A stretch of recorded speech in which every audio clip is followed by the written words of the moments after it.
Okay, day 135 and Vault 7's out, and I'll cover that in this part one.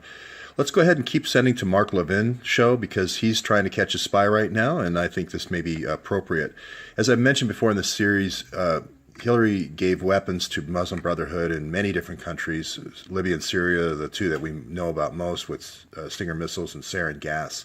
And this point I've made over and over, but these things used to be like wiretapping capabilities and so forth, and cyber weapons for hacking used to be kept inside the FBI and the CIA. But this morning we find out that about $100 billion worth of cyber tools were given to hacker groups. And the Awan group is just one hacker group inside the United States.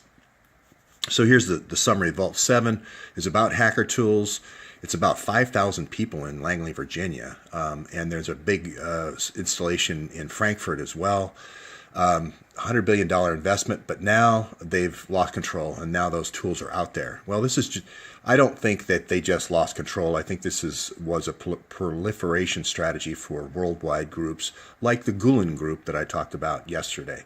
So if you don't remember the story, it was basically setting up the Trump server to make it look like he was communicating with Russian banks, but there was also this interesting third party out of Grand Rapids, Michigan called Spectrum Health, which I drilled down on, and the author of this article was Trump server communicating with Russia. I want him to give me the actual IP address so we can figure out where this hacking came from, because I believe the hacking came from Spectrum Health.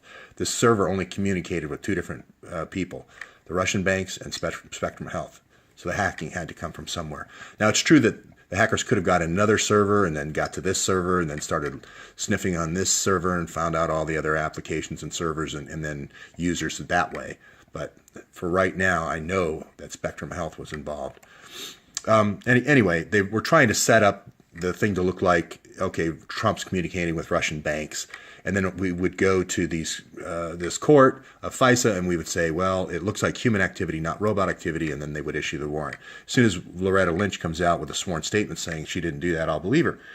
As I said, Spectrum Health, based in Grand Rapids, Michigan, is an odd provider because they seem to not be so much concentrating on the hospitals and so forth, even though I think Helen DeVos Hospital is in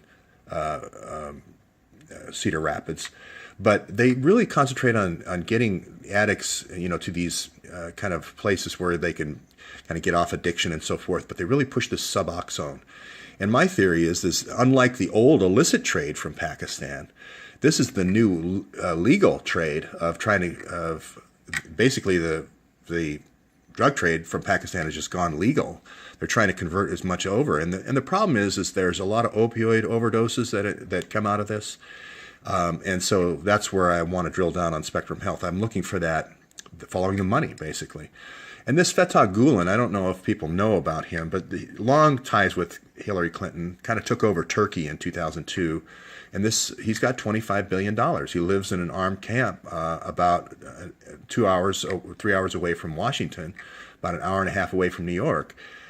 You don't accumulate $25 billion by selling falafels. That's the drug trade.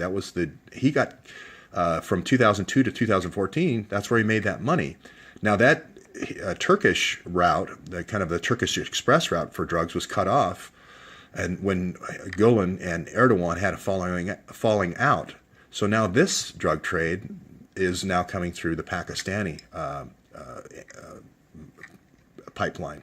So again, anytime I see huge wealth with drugs, and then I see people who are in the United States promoting kind of a lot of science and education and hacking, Muzaffar Awan is that man in the United States. He's Gulen's man here in the United States. Again, this was the old illicit drug trade with Amjad Awan. And we know all the, Iran-Contra and so forth, and Hillary's involvement with the Mina Airport and guns in one direction and drugs in the other direction. And he was convicted for 12 years of money laundering. So, again, when you're trying to find a spy, you look for people who want top secret access, like the Awan's got from Spear. You look for burglaries to cover up things. You look for lots of different powerful people, like these 31 Democrats being on all these different important committees. You look for congressmen that have past histories of corruption. You look for intermediary meetings with the Russian ambassador on the uranium and the Iran deal. And so these are things still we haven't explored. You also look for things like when you have 20 different break-ins and you have an external server. When there was a case here where there was just one kid going into, Aaron Schwartz going into one server room, and the FBI published his picture. They published the movie of him putting the thumb drive in and so forth. But in this case, where there's 6 different Awans with who knows how many different servers and 3 key intelligence agencies' computers and an external server, we have no information. They won't publish the photos. They won't publish the computer room videos. This was what leads me to believe that this is a CIA thing. This is a state secrets thing. Because if this was real, the FBI would be all over this, like they were all over Aaron Schwartz. And that's where they're getting cover. That's why they're letting the Capitol Police slow foot this. That's my theory. Because otherwise they'd be publishing the phone logs, they'd be publishing their picture, they'd be publishing these tapes of the server room, etc.